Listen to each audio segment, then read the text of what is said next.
যে বৃক্ষ যত বেশি ফল ফসল দেয় সেই বৃক্ষ তত দ্রুত মরে যায়, শুকিয়ে যায়। তাই বটবৃক্ষের মতো হও, শিকড় শক্ত করো, স্থির হও, যাতে লাউ গাছের মতো খুব তাড়াতাড়ি অনেক বেশি ফল ফসল দিয়ে মরে যেতে না হয়।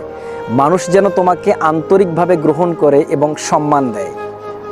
নিজেকে এমনভাবে তৈরি করো যেন তোমার অনুপস্থিতি সবাইকে নাড়িয়ে দেয়, সবাই যেন তোমাকে খুঁজে ফেরে। আবার তোমার উপস্থিতি যেন তোমাকে সম্মান এনে দেয়। তোমার নামেই আসল পরিচয় নয়, বরং তোমার কাজই তোমার পরিচয় এনে দেবে। যতই সুন্দর নাম রাখা হোক না কেন, মানুষ তোমাকে ভুলে যাবে, কিন্তু তুমি ভালো কাজ করো, সেই কাজের ওসিলায় মানুষ তোমাকে মনে রাখবে। তুমি তোমার দায়িত্বের প্রতি, কাজের প্রতি যত্নশীল হও, নিষ্ঠাবান হও, মনোযোগী হও। দেখবে তোমাকে ছাড়া বাকি সবাই অসম্পূর্ণ।